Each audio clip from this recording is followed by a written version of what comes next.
can't believe it's been 5 years since I graduated from architecture school. When I look back, it has been an amazing journey with Riksha in the first place, and then now Gatha, amazing team. But I must say, I do miss my architecture school days.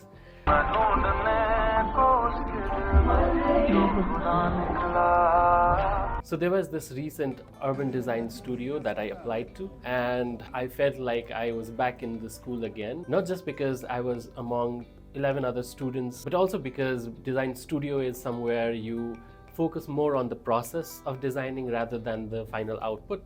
It was refreshing to go back to that learning environment. So I thought, like, why not make a video about it and share my experience of this urban design studio with all of you guys. So hence this video. So here's the background. This design studio was organized by Cities4Women and UNOPS. So the structure was that there were going to be 2 parallel studios being conducted at Tansen municipality and Sunol municipality, and each location will have 12 participants each, and they will be focusing on designing a public space that's inclusive and also sustainable. Since my mamagar is in Palpa, so I decided that Tansen would be a better choice for me. Although this was specifically mentioned for students of bachelor's and master's, but I took my chances anyways and sent them a mail asking if it was possible for me to apply, which they replied to with a positive response. So I applied, and fortunately I got into the studio. I just got an email saying that my application for the urban design studio just got accepted. I'm excited for this one. So before the studio actually happened, we had this information session. And I saw that most of the other participants were students of bachelor's in architecture. At a point, like, I was a little skeptic if I should join this studio, but then another thought came to my mind that creative field like architecture, urban design, it's never about the A's. It's about the creativity, it's also about the hunger for learning. And I made a decision that I would not let this feeling of being a different person in a crowd stop me from joining this studio. So I decided to go ahead with my participation in this studio.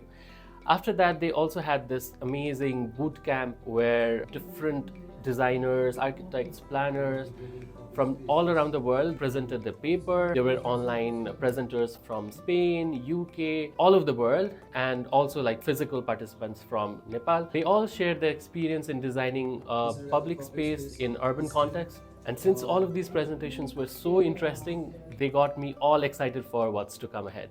So I prepped up for my 5 days workshop at Tansen. I had to leave alone because all of the other participants got an early leave from their school and decided to go there in a group a day ahead of the studio. But since I had some works to complete, I decided to go there in a night bus, which was an experience of its own. So I reached there, and although they had this briefing about what the studio is going to be like, but there was some sense of unknown that was still exciting and thrilling in some way. So I got to meet with all of the other participants. And right from the first time I met all of these students, I felt like I was already back to my school days. They were all discussing about their studio works, their classes, and also their assignments. And it's been a long time I've been in that situation. So before I share what the design studio was and also how we worked in it, I'd like to share with you a little introduction of Tansen. Tansen is a historic Newar settlement in the hills of Palpa. There's this green pine forest on top, which is called Srinagar, and this settlement just lies below this hill.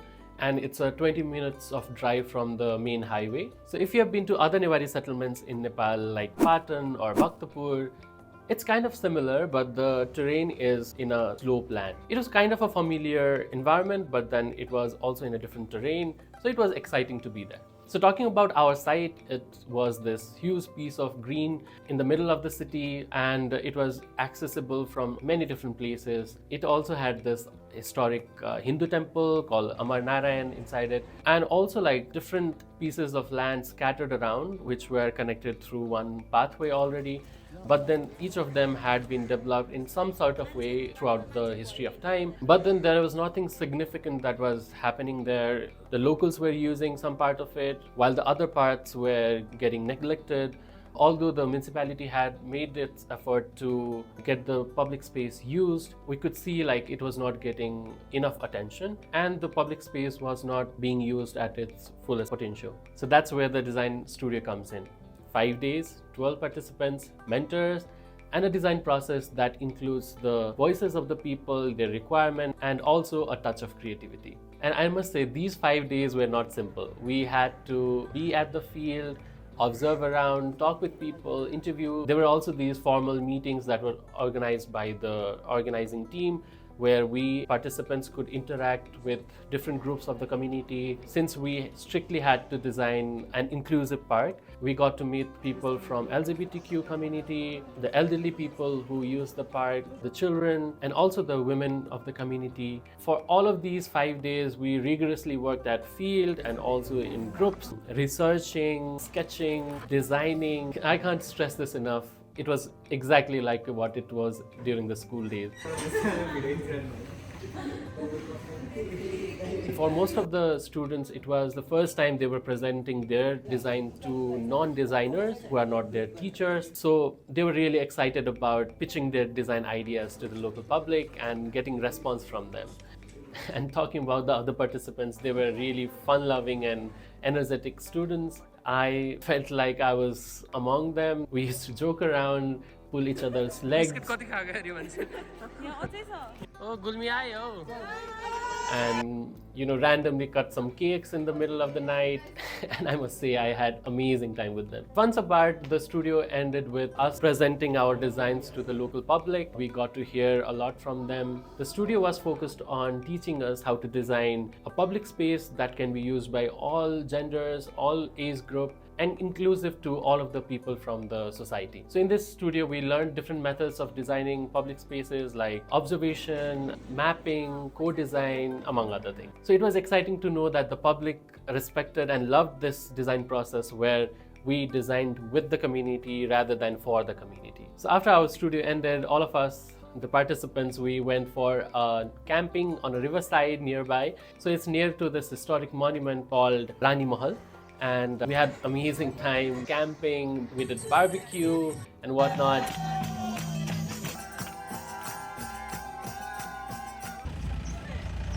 And all in all, I must say it was amazing experience for me. I hope Cities4Women and UNOPS will organize something similar in the future. And if you are a student of architecture or design or an architect like me, I completely recommend participating in a studio like this. So yes, that was my experience of this 5 days urban design workshop at Palpa.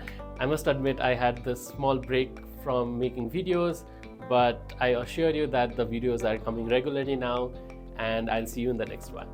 Back up!